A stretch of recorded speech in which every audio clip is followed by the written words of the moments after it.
Jonas.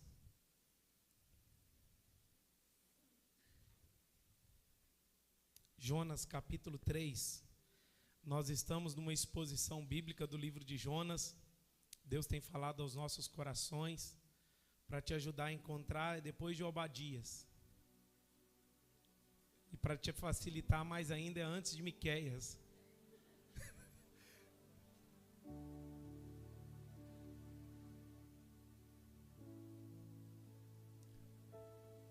Jonas capítulo 3. E se você ainda não encontrou, olha para a televisão. Eita Jesus.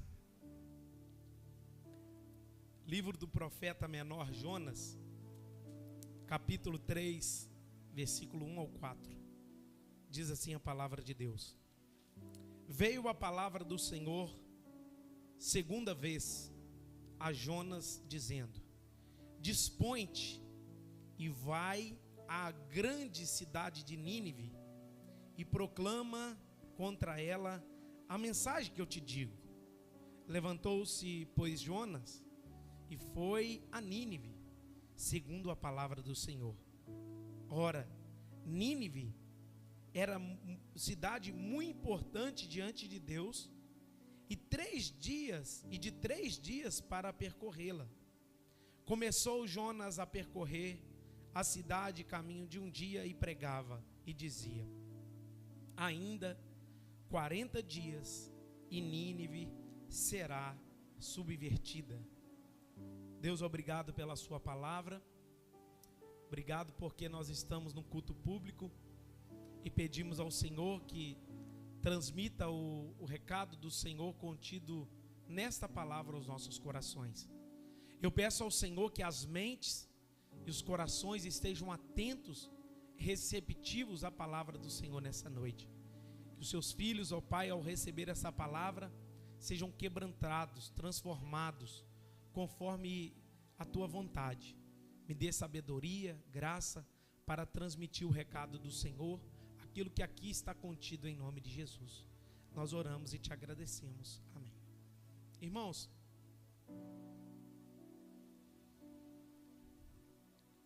nós estamos, como eu disse, fazendo uma exposição do livro de Jonas. E hoje nós chegamos no capítulo 3, onde Jonas, depois de muita turbulência, depois de ter vivido experiências negativas, ruins, ele agora vai pregar a palavra de Deus. Ele vai reagir ao chamado de Deus. Capítulo 1 e capítulo 2 de Jonas, nós tratamos aqui o chamamento do Senhor para Jonas. Jonas fugindo do chamado de Deus, a tempestade que Deus envia, o grande peixe indo lá engolindo Jonas, e o grande peixe com Jonas dentro do seu ventre durante 3 dias e 3 noites.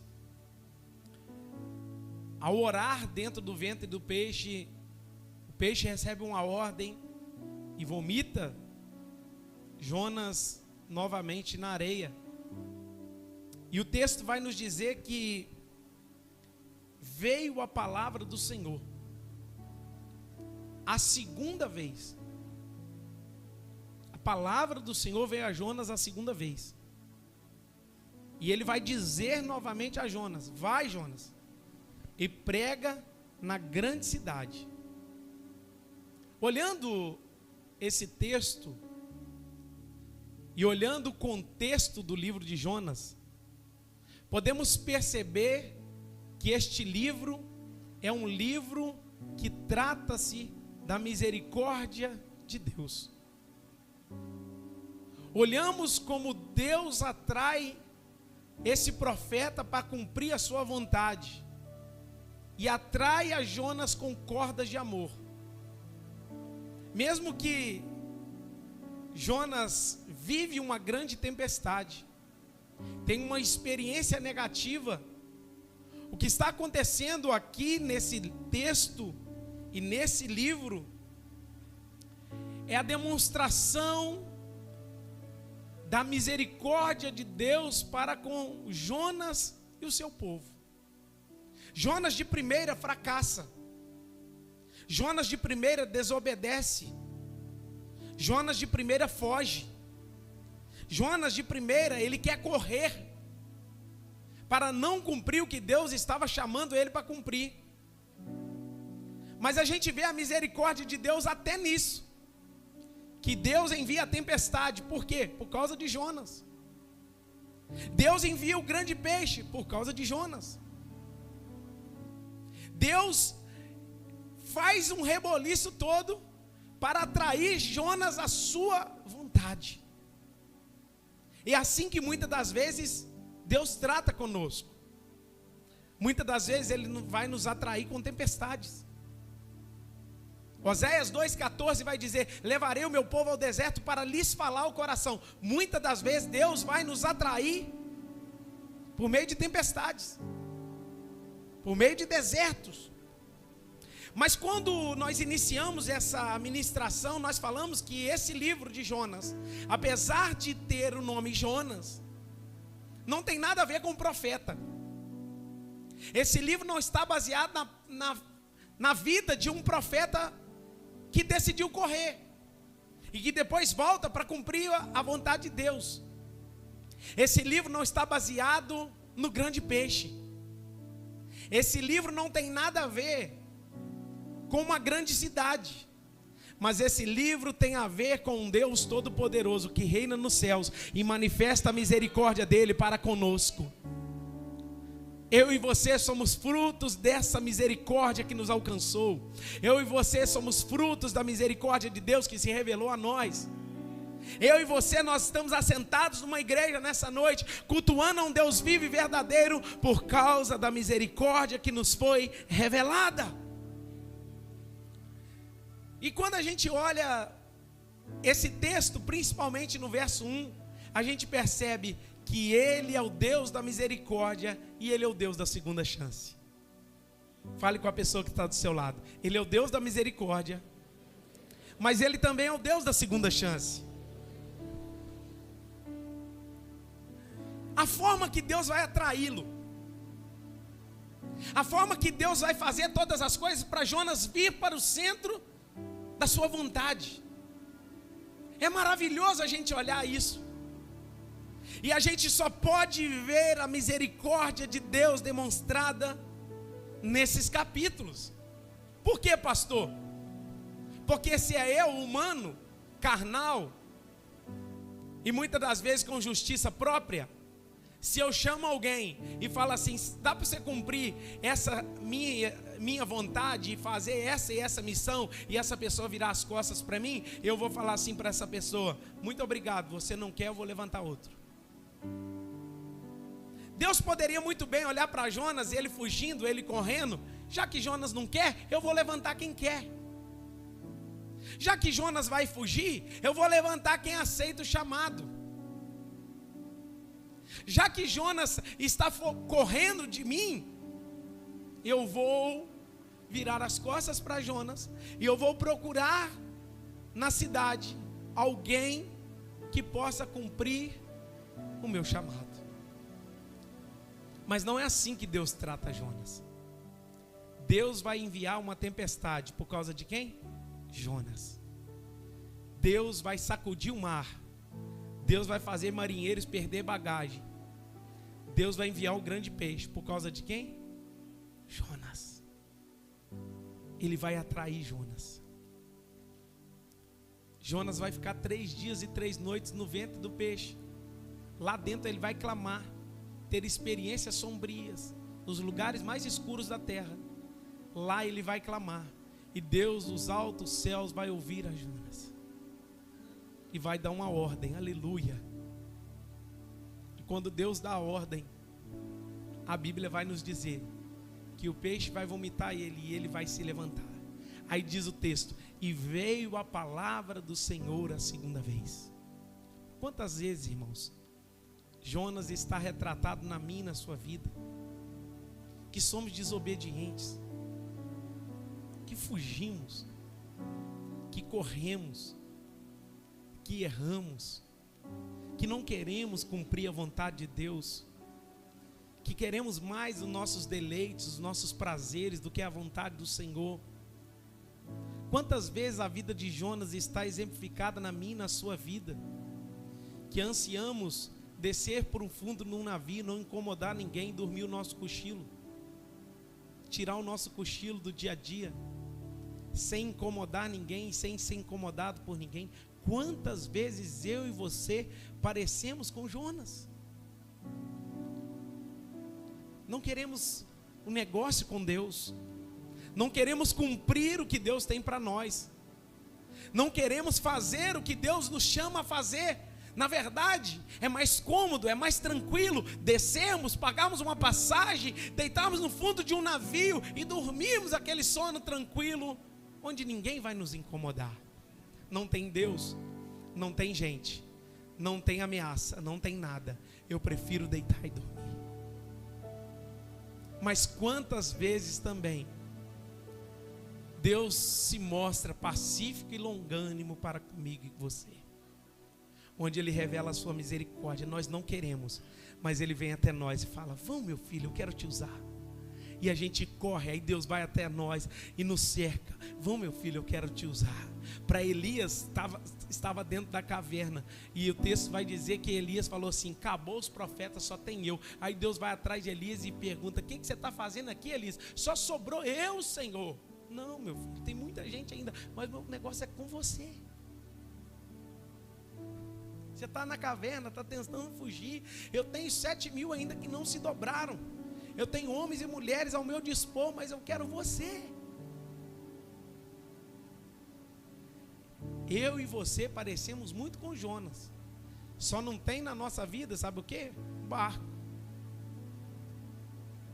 Mas tempestades alcançam-nos todos os dias. Fugimos, corremos, desobedecemos, porque não queremos fazer a vontade de Deus. Mas dentro da palavra de Deus, ei, olha para mim, Deus vai nos atrair com cordas de amor.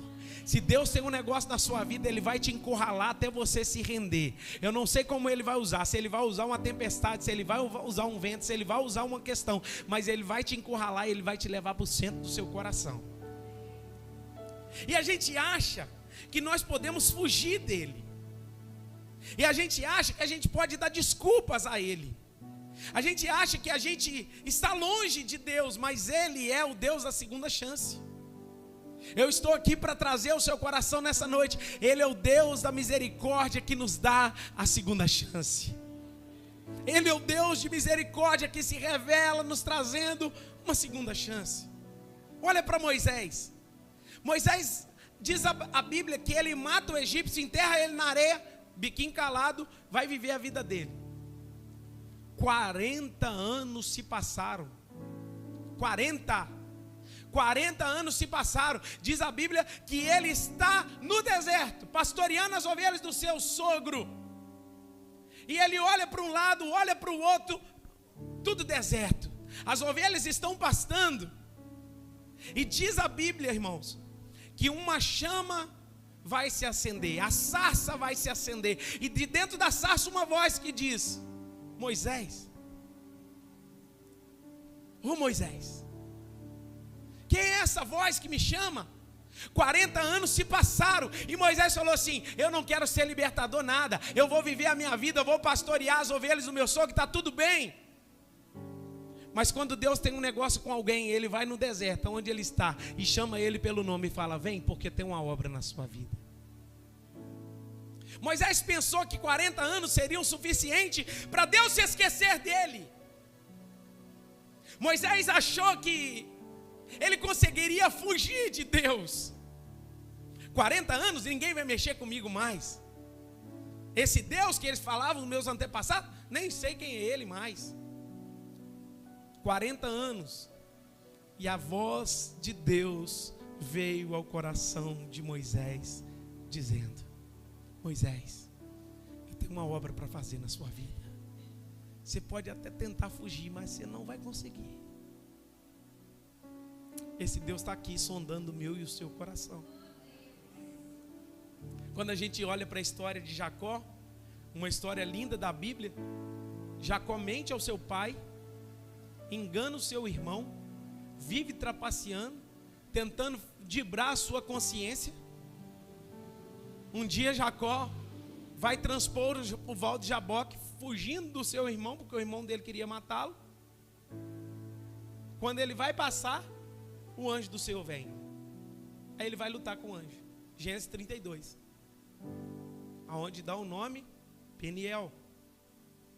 Ele luta com o anjo. Sabe o que acontece? A vida toda de Jacó, trapaceando, mentindo, vivendo o que ele não era. Mas um dia ele bateu de frente com Deus. E ele vai lutar. E Deus vai ferir a coxa dele. Ele vai sair de lá manco. Por que ele vai sair de lá manco? Porque ele lutou com Deus. Ele tentou fugir. Fugir da casa do pai. Fugir do irmão. Fugir das pessoas. Fugir da sua própria consciência. Mas o único que ele não conseguiu fugir foi de Deus. Deus vai encurralando. Deus vai cercando.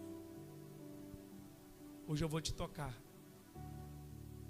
Jacó você não vai chamar mais, você vai chamar Israel a partir de agora. Porque como príncipe lutaste com Deus e prevaleceste. A vida dele foi mudada. Quando a gente olha a Bíblia, Pedro nega Jesus 3 vezes. Jesus morre. Pedro foge, se esconde. E diz a palavra de Deus que João capítulo 21 vai dizer que Pedro vira para os demais e diz: eu vou pescar. E eles disseram: nós também vamos contigo. Eles estão pescando e não pescaram nada. A noite inteira pescando e não pescaram nada. De manhã quem está lá? Na praia. Peixe, pão, na brasa, preparou uma comida especial para eles. Jesus vai gritar e vai dizer: ô, vocês têm alguma coisa aí de comer? Não. Lança à direita. Lucas capítulo 5, repetindo a mesma história. Lança à direita, vocês vão achar. Pedro achou que ele ia voltar a pescar, fugir de Deus. Aí Jesus monta um cenário todinho, uma janta, dá a eles de comer e começa a perguntar: Pedro, tu me amas? Ali Jesus cura Pedro, para mostrar para Pedro que ele é o Deus da segunda chance. Na consciência de Pedro, não tinha mais jeito. Na consciência de Pedro tinha tudo acabado. Ei, talvez eu estou pregando para pessoas aqui que estão pensando assim: está tudo acabado. Pequei contra ti, Senhor, contra ti somente. Fiz o que é mal aos seus olhos. Mas eu tenho uma palavra de Deus para o seu coração. O Deus da segunda chance vai te encurralar. Ele está nesse lugar, meus irmãos. E Ele vai nos atrair, Ele vai te atrair, Ele vai te encurralar. Eu não sei a forma que Ele vai usar, mas Ele vai te colocar no canto da parede. Aleluia. Às vezes vai doer, como Jacó saiu mancando. Tem gente que tenta fugir tanto, que no meio do caminho a situação da zebra. Aí quando a gente olha os discípulos no caminho de Emaús, Jesus liberou sobre os discípulos, Lucas 24, fiquem em Jerusalém. E quando Jesus morre, eles tomam um caminho diferente. Vamos viver a nossa vida, vamos para nossas aldeias, vamos viver a nossa vida. Aí quem encosta neles? Jesus. Começa a conversar com eles acerca do reino de Deus. E diz a Bíblia, irmãos, que Jesus fala com eles, o coração deles queima, eles fazem menção de para Jesus entrar. Quando chega dentro de casa, eles partem o pão, vocês conhecem a história. Quando Jesus partiu o pão, os olhos dele abriram, eles olharam, é Jesus que está com a gente. Enquanto a gente estava caminhando, falando das coisas do reino de Deus, o nosso coração ardia e queimava, mesmo que aqueles homens iam distante do propósito. Jesus veio, se aproximou deles. encurralou eles, trouxe eles de volta. Ei, você pode até tentar fugir, mas o Deus da misericórdia está aqui. Eu vou falar de novo, em nome de Jesus. Você pode até tentar fugir, mas o Deus da misericórdia está aqui. E Ele vai te encurralar, Ele vai ter um encontro com você. Eu não sei como. Davi, 1 ano calado, mentiu, adulterou, matou e está calado. Deus falando assim do céu: calma, Davi, eu vou aí ainda. Eu vou mandar o meu servo na sua casa. Caladinho, quietinho, sem nada acontecer. Chegou o dia de prestar conta. Manda o profeta Natan, vocês sabem da história também. E o texto vai dizer que eles chegam à conclusão que Davi era aquele homem. Depois disso, Davi vai fazer o salmo mais lindo da escritura, Salmo 51. O que é isso?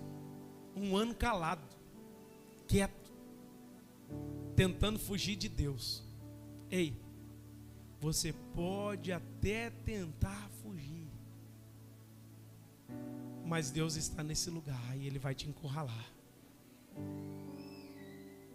Só que o que eu acho interessante no texto, olha que interessante, Deus com Jonas tratando de um jeito, Deus com Nínive de outro.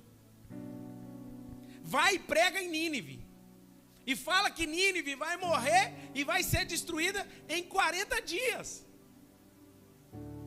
Irmãos, eu fico olhando um Deus longânimo, um Deus longo, um Deus que se estende para com Jonas. Ei, eu estou pregando aqui nessa noite. Você não pode tentar fugir, amém? Vocês estão aí? Com Moisés, 40 anos, com Davi 1 ano, com Pedro, alguns dias depois, ele manifestando a sua misericórdia para com os homens.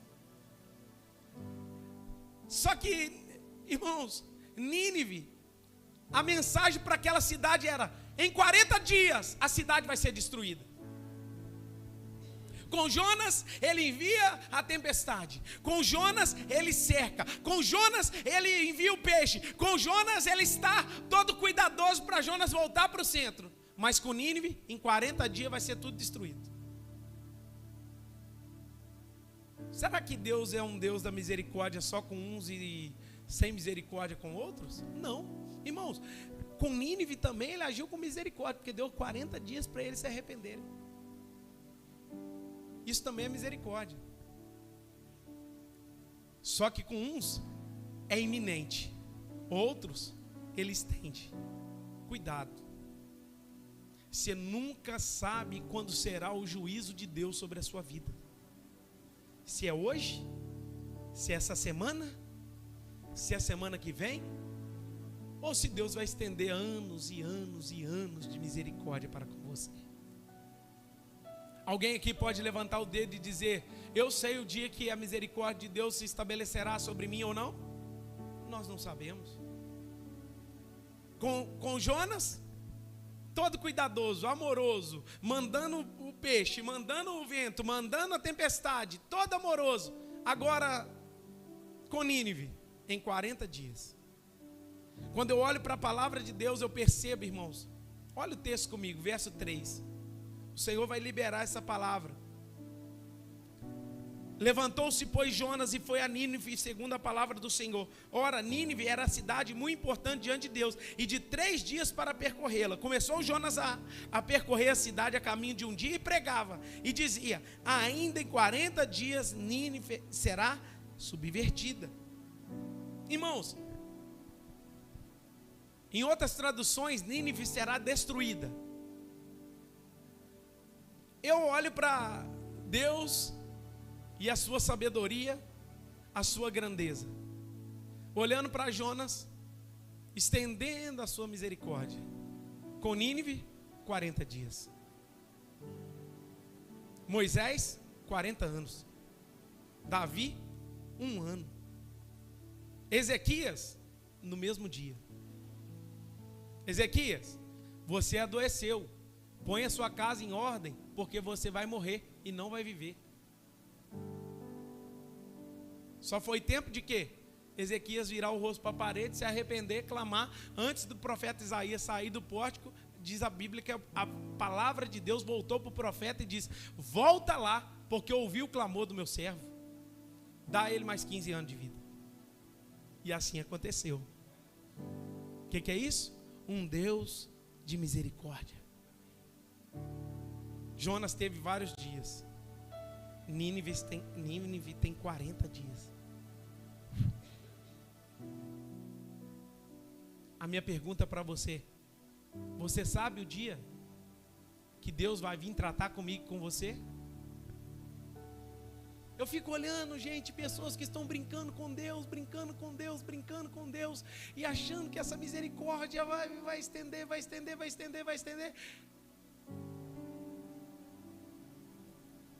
Vai chegar a hora de Deus prestar contas conosco. Você que fica brincando com Deus, vive uma vida toda torta, vive a vida de mentira, vive uma vida fora da palavra de Deus, vai chegar a hora. Nós não podemos viver de qualquer maneira. Nós não podemos viver a nossa vida achando que num dia nós vamos prestar conta a alguém. Nós vamos prestar conta ao Todo-Poderoso. Eu não sei como, eu não sei quando. Eu não sei como Deus vai se revelar a você. Se for na tempestade ainda está bom.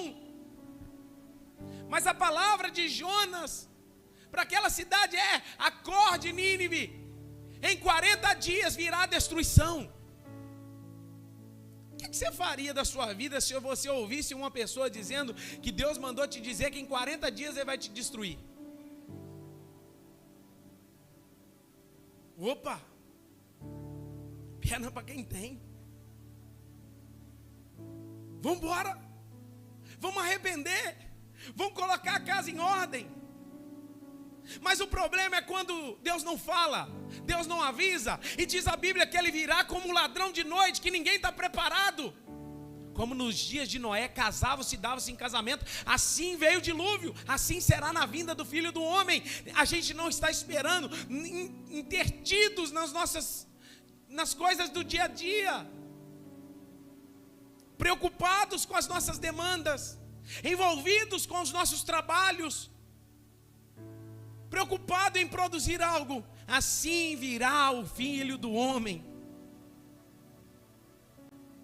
E diz a palavra de Deus que Deus vai usar agora Jonas. Ele se dispõe e levanta para pregar. Jonas está passando na cidade. Como que é a pregação dele? Nínive, vocês serão destruídos em 40 dias. O sermão de Jonas só tinha 6 palavras. Vocês serão destruídos. Vocês serão destruídos. E vai falando na cidade. Vocês serão destruídos. É só isso. Aquela cidade, irmãos, ela recebeu um despertamento de Deus, porque agora o profeta resolve ouvir a voz de Deus e fazer o que Deus estava esperando que ele fizesse. Ele vai pregar o que Deus mandou. E diz a palavra de Deus que ele se levanta e aquela cidade vai ouvir a voz de Deus. Que coisa maravilhosa, irmãos, é podermos ouvir e nos voltar a Deus. Olha o texto no verso 5. Os ninivitas creram em Deus e proclamaram um jejum e vestiram-se de pano de saco, desde o maior até o menor. Irmãos, olha o efeito da pregação de Jonas: conversão. O efeito da palavra ao coração: arrependimento. O efeito da palavra de Jonas ao coração dos ninivitas: transformação, arrependimento, desde o maior até o menor. Vão vestir de pano de saco, porque o juízo está vindo. Irmãos, hoje a gente prega sobre o céu, a gente prega sobre o inferno. As pessoas estão achando que elas estão numa palestra de motivação. E muitas pessoas estão aqui, já não veem mais que o céu, que o inferno é uma realidade. A gente prega o juízo, Deus virá e não tardará. A gente prega que Jesus vai vir acertar contas, como um ladrão à noite. E essas palavras estão entrando no ouvido e saindo no outro. E a gente continua preocupado com as coisas da vida. Só que Nínive, irmãos, apesar de ser uma cidade que perseguia as pessoas, matava as pessoas, cortava os membros das pessoas e pendurava para todo mundo ver, quando eles ouviram a palavra, eles se arrependeram. Percebe? A pregação de Jonas é simples, mas contém poder. A pregação de Jonas não tem palavras de persuasão nenhuma. Ele só está pregando que o juiz virá. E eu estou aqui como pastor nessa noite anunciando a vocês, irmãos, Igreja Batista Reviver, noiva do Cordeiro, irmãos e irmãs que se reúnem nesse templo nessa noite, o juiz virá. E nós precisamos estar preparados. Como estão as suas lamparinas? Como está a sua vida com Deus? Como está seu cristianismo? Como está a sua conduta? Sua vida de santidade, de temor, de oração? Talvez você está preocupado com tantas coisas e o juiz virá amanhã para você. E o juiz virá amanhã para mim. E o que eu vou fazer com aquilo que Deus colocou nas minhas mãos? Quanta disposição para tantas coisas. Temos disposição para entretenimento, para futebol. Temos disposição para ficar na frente de uma televisão 2, 3 horas assistindo Netflix. Temos disposição para ficar 2, 3 horas no Instagram olhando nada com nada. Mas quando se fala de Deus, o nosso coração é raso, é fraco, é desanimado, é sem vida, é sem força, é sem esperança. O juízo virá e nós precisamos nos acordar, igreja. Desperta tu que dormes e Cristo te iluminará. E diz a palavra de Deus que desde o maior até o menor, todos eles vão para a presença de Deus, se vestir de pano de saco e se humilhar diante de Deus, porque sabiam que era verdade aquela palavra. Olha o verso 6. Chegou essa notícia ao rei de Nínive. Ele se levantou do seu trono, tirou de si as vestes reais, cobriu com um pano de saco e assentou-se sobre a cinza. Verso 7. E fez-se proclamar e divulgar em Nínive, por mandato do rei, e seus grandes, nem homens, nem animais, nem bois, nem ovelhas, provem alguma coisa, nem os leve ao pasto, nem bebam água. Verso 8. Mas sejam cobertos de pano de saco, tanto os homens como os animais, e clamarão fortemente a Deus, e se converterão, cada um do seu mau caminho e da violência que há nas suas mãos. Qual que é o pedido do rei? Se arrependa e se humilha. Toda maldade que vocês têm cometido, se arrepende e se humilha diante de Deus. Se vistam de pano de saco, vai para a presença de Deus. Lance o seu coração diante do Senhor. Nem os animais vão comer nada, até os animais estão de jejum. Todo mundo. Porque nós precisamos ir até Deus e nos prostrar diante aos seus pés. Olha o texto, verso 9. Quem sabe, olha só a esperança no coração deles. Quem sabe se voltará a Deus e se arrependerá, e se apartará do furor da sua ira, de sorte que não pereçamos. Eles estão pensando assim: se a gente se humilhar, quem sabe Deus vai ter misericórdia de nós. Se a gente se humilhar, se arrepender, se prostrar, quem sabe Deus vai olhar para nós e vai falar assim: eu estou arrependido, eu ia matar vocês, não vou matar mais. Olha o 10. Viu Deus, olha o que o texto está dizendo, irmãos. Viu Deus o que fizeram, como se converteram do seu mau caminho. E Deus se arrependeu do mal que tinha dito. Lhes faria e não fez. Deus agora vai olhar a atitude dos ninivitas diante do altar de Deus, se prostrando, se humilhando. Deus do alto céu falou assim: eu vi que vocês se arrependeram de verdade. Eu ia matar todo mundo, agora não vou matar mais não. Irmãos, em menos de 40 dias a cidade foi convertida. O que nós estamos esperando? O que você está esperando? Se eu vier aqui hoje dizer para você, é amanhã, ou ainda esse ano, se você souber que em 40 dias você morre, o que você vai fazer da vida nesses 40 dias? Vai pegar um cartão sem limite, vai usufruir dele de tudo que você quer? Para os seus deleites? Seus prazeres? Ou você vai se voltar a Deus? Nós precisamos viver a nossa vida aqui como se fosse o último dia hoje. Hoje pode ser o nosso último culto. Talvez amanhã você não acorda. Talvez amanhã eu não acordo. Mas a minha pergunta é: como está o seu coração diante de Deus? Você pode ficar de pé no seu lugar?